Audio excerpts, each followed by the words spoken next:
अस्सलाम वालेकुम। आज हम स्टार्ट करने लगे हैं 1.1 का क्वेश्चन नंबर 3। तो इसकी फ़र्स्ट पार्ट से हम स्टार्ट लेते हैं। सो फर्स्ट पार्ट हमारे पास क्या है, 7x² + 2x - 1 = 0। अब इस क्वेश्चन को करने के लिए ये सबसे इम्पोर्टेंट रूल है कि x² के साथ जो भी वैल्यू होगी, x² के साथ पहले तो 1 होना चाहिए, मतलब कोई भी वैल्यू नहीं होनी चाहिए, इसका मतलब 1 है। अगर 1 नहीं होता तो उस नंबर को 1 के अलावा अदर देन 1 कोई नंबर है हमारे पास x² के साथ, तो उस नंबर को हमने पहले ख़त्म करना है, तभी हम वो आगे हम सॉल्व कर सकेंगे। ख़त्म कैसे करना है, कोई ऐसा नंबर फाइंड करना है कि जिसके साथ हम इस नंबर को डिवाइड करें तो ये कटिंग करके हम इन्हें ख़त्म कर दें। तो ऐसा नंबर 7 के साथ 7 ही कट हो सकता है, इसलिए हम हर एक को, ईच वैल्यू को हम क्या कर देंगे, 7 से डिवाइड कर देंगे। जैसे कि इस स्टेप में किया, 7 से डिवाइड कर दिया। यहाँ पे क्या 7 से कट हो गया, यहाँ पे x² रह गया। 2/7 ये सॉल्व नहीं होते तो ये एज इट इज़ यहाँ लिखा गया, और 1/7 भी यहाँ एज इट इज़ लिखा गया। अब यहाँ पे क्या लिखा है, मैंने क्या स्टेटमेंट लिखी है, divide by 7 on both sides. हर एक टर्म से तो हमने 7 को डिवाइड करना ही है, साथ ही साथ हमने दूसरी साइड पे भी, इक्वल के दूसरी साइड पे भी जो भी नंबर होगा उसके साथ भी हमने 7 को डिवाइड करना है। यहाँ पे 0 था, हमें पता है 0 के साथ कुछ भी डिवाइड हो या मल्टीप्लाई हो तो वो आंसर 0 ही आता है इसका। सो ये हमने इस स्टेप को सॉल्व कर दिया। हमने यहाँ पे 1 वैल्यू ले आए हम, ठीक है। ये आप लोग याद रखिए, अदर देन 1 कोई भी x² के साथ वैल्यू होगी, हमने उसे ख़त्म करना है। ख़त्म करने के लिए हम जिस वैल्यू को डिवाइड करेंगे उसे हमने सब के साथ डिवाइड करना है, और इक्वल के दूसरी साइड पे भी जो नंबर होगा उसके साथ भी डिवाइड करना है। ठीक हो गया, यहाँ तक सॉल्व हो गया। इसके बाद अब ये वाली जो वैल्यू है, थर्ड वैल्यू जिसके साथ कोई कोफिशिएंट नहीं है, ठीक है, जिसके साथ कोई कोफिशिएंट नहीं है, उस वैल्यू को हम दूसरी साइड पे ले गए, क्या बन गया,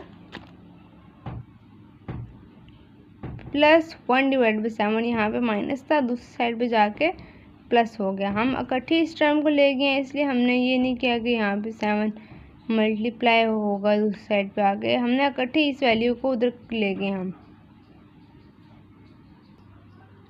अब जो x वाली वैल्यू है, यानी जिस वैल्यू के साथ कोफिशिएंट x है, x² नहीं x है, उसको हमने मल्टीप्लाई कर देना है 1/2 के साथ, और जो आंसर आया उसके स्क्वायर को हमने फिर ऐड करना है बोथ साइड्स पे।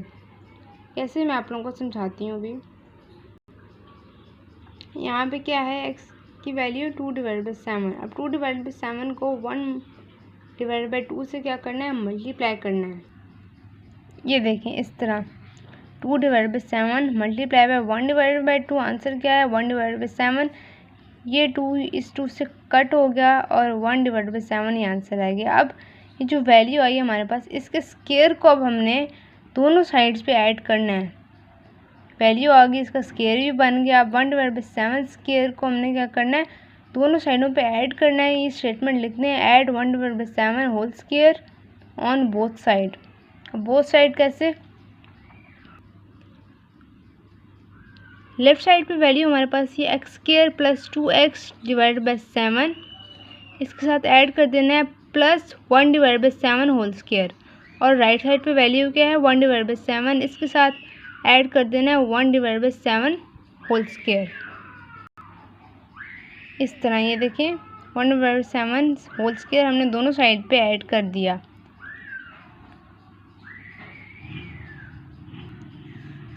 अब यहाँ पे अगर देखें तो यहाँ पे फार्मूला बन रहा है, a² भी है, b² भी है। यहाँ पे 2ab को सॉल्व करके यहाँ आंसर लाया गया है। a² और b² वाला फार्मूला अप्लाई होगा, a + b होल स्क्वायर, तो फिर ये फार्मूला ओपन होगा। फार्मूला हमने क्लोज कर दिया। उसके बाद इस साइड को सॉल्व करेंगे, 1/7 एज इट इज़, इस स्क्वायर को ओपन करेंगे, 1/49, 7 मल्टीप्लाई बाय 7 क्या होता है 49, मतलब 7 का स्क्वायर 49। सो ये वैल्यू भी सॉल्व हो गई। उसके बाद अब इस वैल्यू को हमने छेड़ना नहीं है, ये जब तक हम इस वैल्यू को सॉल्व नहीं करते ये साथ साथ चलती रहेगी।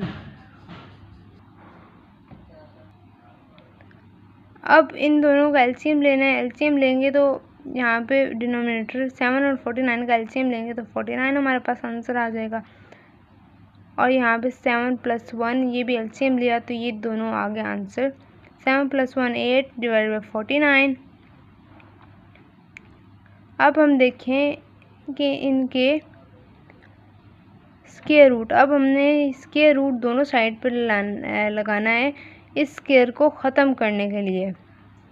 सो दोनों साइडों पे स्क्वायर रूट लगाया, इन दोनों पे सेपरेट सेपरेट लगा दिया स्क्वायर रूट।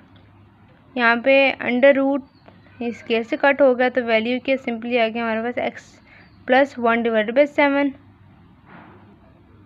एक बात जो यहाँ पे बच्चे भूल जाते हैं कि जब आपने अंडर रूट लगाना है तो फार्मूले वाली साइड पे नहीं बल्कि और दूसरी साइड पे राइट साइड पे जो वैल्यू होगी उसके साथ प्लस माइनस ये दोनों साइन लगाना कंपलसरी है, वरना आगे जाके आंसर में अगर आप प्लस माइनस ये नहीं साइन लिखेंगे तो मार्क्स कट सकते हैं। आप कैलकुलेटर का यूज़ लेते हैं under root 8 and under root 49 को सॉल्व करने के लिए। अंडर रूट 8 को पहले सॉल्व करते हैं, अंडर रूट 8। सो ये वैल्यू हमें पॉइंट्स में दे रहा है जबकि हमें एग्जैक्ट नंबर चाहिए, पॉइंट्स में वैल्यू हमने नहीं लिखनी, इसलिए अब हम अंडर रूट 49 कर लेते हैं। अंडर रूट 49 किया तो ये एग्जैक्ट आंसर 7 दे रहा है। अब अंडर रूट 8 को कैसे सॉल्व करना है उसका भी एक मेथड है बहुत ईजी सा। अब यहाँ पे देखें 8 के हमने फैक्टर्स बनाए हैं, 2 4 = 8, 2 2 = 4 एंड 2 1 = 2।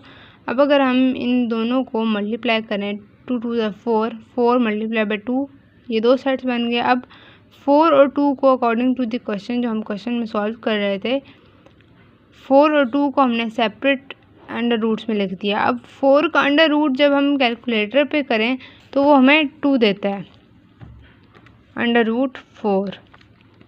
सो ये 2 आ गया हमारे पास आंसर। एक अंडर रूट तो सॉल्व हो गया, दूसरा अंडर रूट 2 करेंगे तो हमें वो फिर कैलकुलेटर पॉइंट्स पे वैल्यू देगा जबकि हमें पॉइंट्स में वैल्यू नहीं चाहिए, इसलिए अंडर रूट 2 को हम नहीं छेड़ेंगे। अब अंडर रूट 4 सॉल्व हो गया हमारे पास, 2 अंडर रूट 2 / 7 जो कि 49 का अंडर रूट हमने कैलकुलेटर पे सॉल्व किया था तो वो हमें मिला था। सो जब हमने अंडर रूट 8 को सॉल्व किया तो हमारे पास 2 × अंडर रूट 2 आ गया और 49 को एज इट इज़ जैसे हमने किया था तो वो हमारे पास 7 आ गया। प्लस माइनस साइन वही मैंने आपको बताया, जब हम अंडर रूट लगाएंगे तो हम साथ प्लस माइनस का भी साइन लगाएंगे तो वो साथ एज इट इज़ ही चलता गया।